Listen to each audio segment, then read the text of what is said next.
speculate how these physiological results might translate into cognitive processes. We will start with tDCS effects and mechanisms of tDCS explored in animal experiments. The talk will be given by Asif Rahman, who is a member of Mount Nixon's laboratory.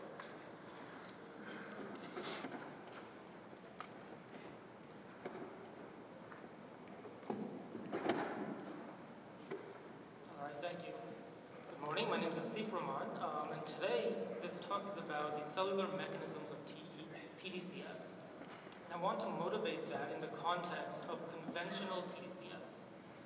So conventional tDCS would be the anode over the primary motor cortex and the cathode over the supraorbital region in order to change the excitability or increase the excitability of motor output. So this is one of the most well-studied systems with tDCS. People have studied this for changes in MEP amplitude. And a typical stimulation intensity of 1 milliamp during tDCS induces a very weak electric field. It's only order of 0.1 to 0.5 volts per meter. That's a very weak electric field. The direct effect of this very weak electric field is that it polarizes cells' membrane potential. So I guess this is a bit hard to see, but in the anodal case, during a nodal DCS, which is thought to increase the excitability of the motor cortex or your target brain region, the soma is typically depolarized during a nodal DCS. During cathodal DCS, the soma is hyperpolarized, which is thought to reduce the excitability of the target brain region. Along with this somatic polarization, there's also dendritic polarization, right? And the dendrites tend to be polarized opposite to that of the soma. So if the soma is hyperpolarized, the dendrite is depolarized. And if the soma is depolarized, the dendrite is hyperpolarized.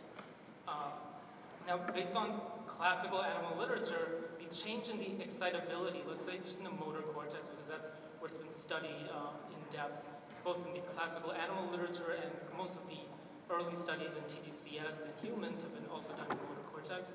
So in the motor cortex, the nodal DCS tends to increase excitability, and it may be due to this change in the somatic membrane potential.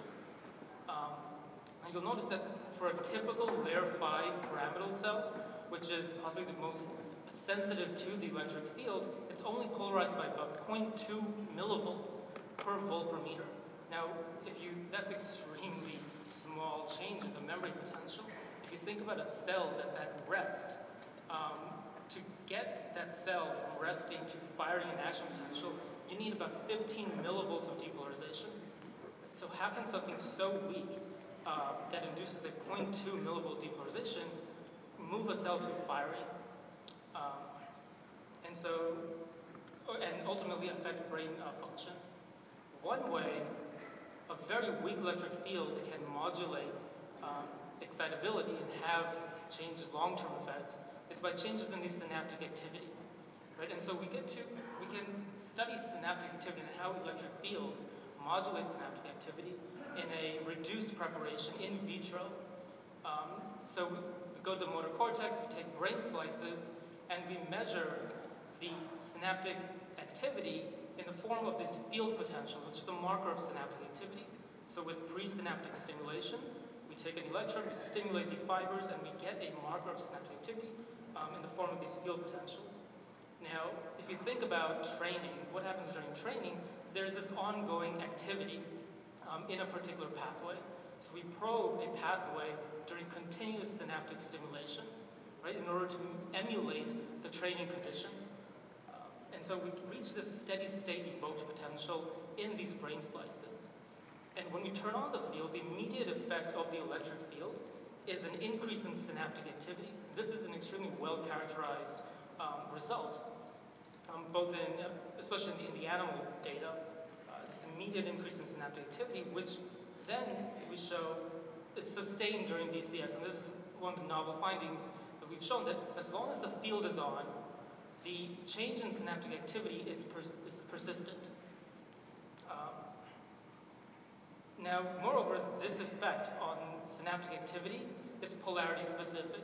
So like I showed you, during a nodal DCS, the soma is depolarized. That that tends to be associated with an increase in excitability in our experiments. So the size of these field potentials, these markers of synaptic activity, is increased. Right? And that corresponds to somatic depolarization, which then ultimately leads to a change in the excitability of your target brain region.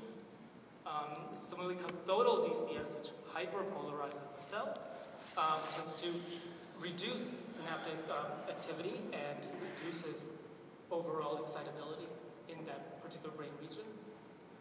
And this change, so we can in brain slices, we can apply different intensities of electric fields and look at how the sensitivity changes with changing amplitude of the electric field. And we find that it's about 1% change in the responsiveness of these cells per volt per meter, in the synaptic activity per volt per meter.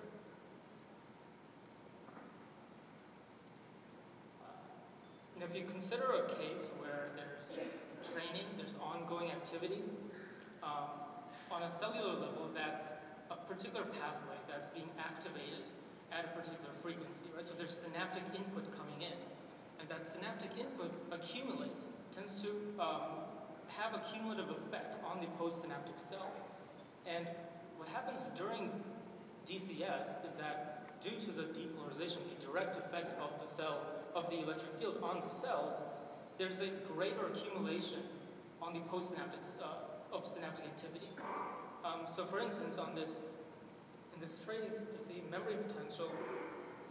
The memory potential sums up with synaptic input, right? So there's a greater residual depolarization, but during DCS, that depolarization is even larger. Right? So there's the cumulative effect of DCS.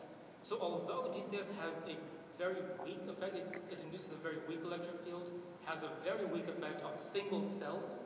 When they're embedded in a network and there's synaptic activity, this very weak effect can ultimately be amplified due to synaptic activity. So what I showed you, these effects are primarily dominated by somatic and dendritic polarization, right? Because somatic polarization changes the likelihood that the cells will fire an action potential. Dendritic depolarization is really critical because that's where the synaptic inputs come onto, right? So you can affect synaptic activity by polarizing dendrites in addition to polarizing the soma. But there are other structures in this brain region besides somas and dendrites. And that's where a lot of the literature, basic animal literature from the 50s and 60s have really focused on this idea that, oh, you increase somatic, you increase excitability by polarizing these cells and their somas. But there are other structures, for instance, axons and terminals, in the same brain regions as where you have these somas and dendrites, right? And these axons come in and they terminate on these dendrites. And in fact, these axons, as we've shown, are highly susceptible to polarization, right? And their synaptic terminals are the most sensitive. So they can be 2 to 3 times more sensitive to polarization than the soma, right? Which has very important consequences for synaptic activity.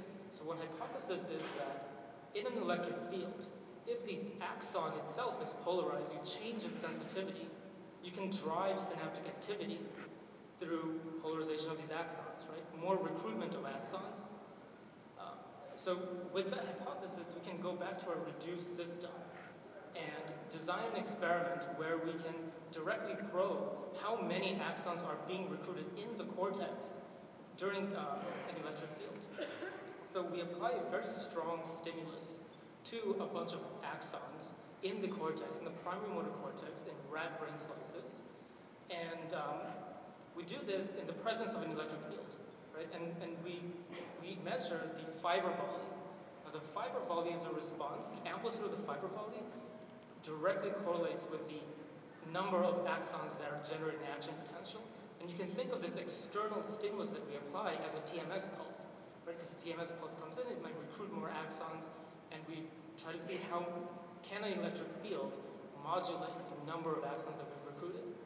And it turns out that DCS affects the number of synchronously active axons by modulating its sensitivity, the sensitivity of the axons, not just of the postsynaptic cells, the somas and dendrites, but also of axons and their terminals. Right? So axons and their terminals are also neuronal targets of DCS.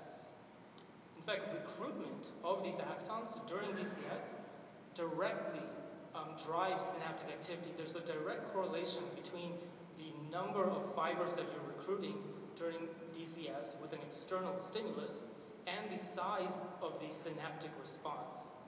Right? So in addition to somatic and dendritic depolarization, these other presynaptic targets, for instance axons, play a really important role in driving synaptic activity.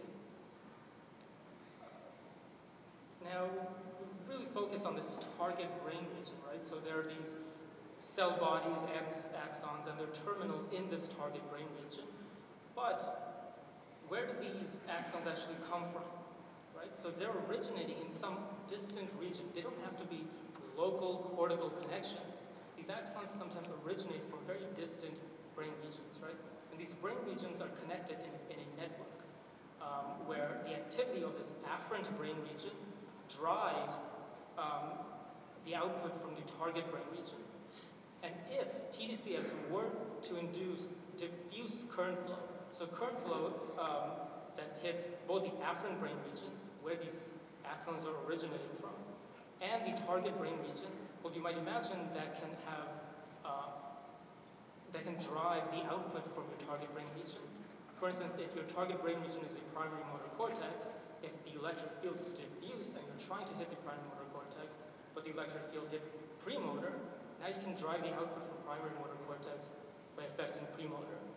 Right? So diffuse current flow may affect disparate brain regions simultaneously, right? Because these cells are embedded across these structures, these cortical structures. And in fact, tDCS is not only weak, but it's also diffuse. Right? So the induced electric field, your target might be the primary motor cortex, but the induced electric field exists between your anode and your cathode. All of the cortical structures in between your anode and your cathode are subject to the electric field. And there are cells, obviously, in all of those structures. So any structure that feeds into your primary motor cortex is now a susceptible target for DCS. Right? And so the entire functional network that's mediating the output that you're measuring, for instance, if this is the MEP, it doesn't have to be the MEP, it could be any particular measure, right? The functional network may be entirely recruited by tDCS. This raises a really interesting question. If you're doing a task, how is tDCS functionally specific? How are you getting better at a particular task if the electric field is so diffuse? Right? You might be hitting multiple brain regions simultaneously, yet the particular measure that you have is being improved. Right? So this is a really interesting question. How is tDCS functionally specific? Well, one way we can approach this problem is to think about, well, what happens during training?